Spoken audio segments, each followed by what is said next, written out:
Hi guys, સવાર થઈ ગઈ છે ને અમે લોકો છે ને હવે નીકળીએ છીએ.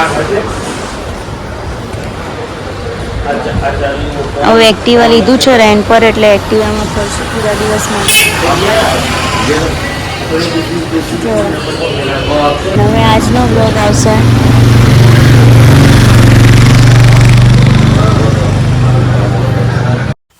ગાઈઝ, એક્ટિવા લઈને અમે નીકળી ગયા છીએ આબુ ફરવા માટે. તો ચલો તમને પણ ફેરવું મારા સાથે આબુમાં. ગાઈઝ, અહીંયા અમે છે નાસ્તો કરવા ઊભા છીએ.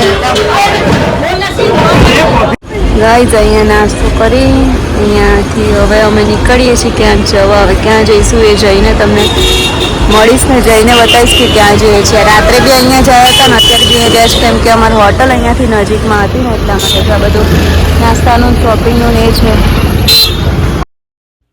ગાઈઝ, આ લેક છે ને અહીંયા તમે વ્યૂ જુઓ કેટલો મસ્ત છે ને. અમે અહીંયા આગળથી છે ને ચાલતા અહીંયા સુધી પહોંચ્યા છે ને એનો ચાલવાનો વ્યૂઝ બહુ જ મસ્ત છે. કેમ કે આને છે ને હનીમૂન પોઈન્ટ કહેવાય છે. આગળ ચેક આવે છે જે હનીમૂન પોઈન્ટ. અચ્છા, જો આ એક પોઈન્ટ છે, દાંડી યાત્રા પોઈન્ટ. લોક માર્યું છે બેટા ત્યાં તો. વ્યૂ જો કેટલો મસ્ત છે. આમાં ફોન એમને એમ પકડીને બોલો, વિડીયો તો ચાલુ.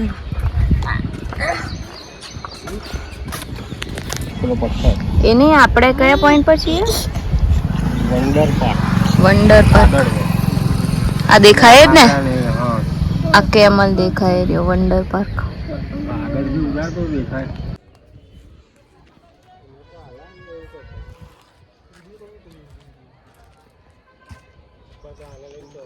અહીંયા ઉપર છેક છે ને દેખાય છે તમને, છેક દૂર દૂર ત્યાં છે ને હનીમૂન પોઈન્ટ છે ઉપર. પણ 1.5 કિલોમીટર ચાલીને જવાનું છે ને. અમારી સાથે તક્ષ બી હતો એટલે અમે ચાલી નહીં ગયા, અમે અડધે સુધી ગયા. તમને બતાવ્યું એટલું, પણ વ્યૂ અહીંયા બહુ જ મસ્ત છે ફોટોશૂટ માટે એના માટે. અને હવે અમે જઈએ છીએ પાછા રિટર્ન સ્કૂટરમાં. હવે બીજી જગ્યાએ જશું. અહીંયા 2-3 પોઈન્ટ જોયા અમે બસ, પણ એનો વ્યૂ જો ગાઈઝ. અને આજ અમારે લક બાય ચાન્સ વેધર જો કેવું મસ્ત થઈ ગયું છે. કાલે એવું મસ્ત વેધર હતું અને આજે એવું મસ્ત વેધર થઈ ગયું, એક નંબર.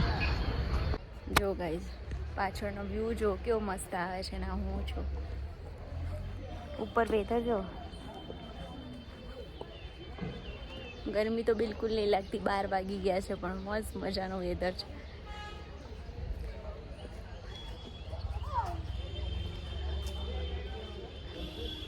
અહીંયા છે ને સ્કૂટર અંદર નહોતા લઈ જવા દેતા, એટલે અહીંયા બહાર સ્કૂટર પાર્ક કરીને 1.5 કિલોમીટર ચાલીને જવાનું હતું. અડધે સુધી ગયા અમે, પૂરું નથી ગયા. અહીંયા હોર્સ ને એવું બધું બી છે, તમારે હોર્સ રાઇડિંગ એવું કરવું હોય ને તો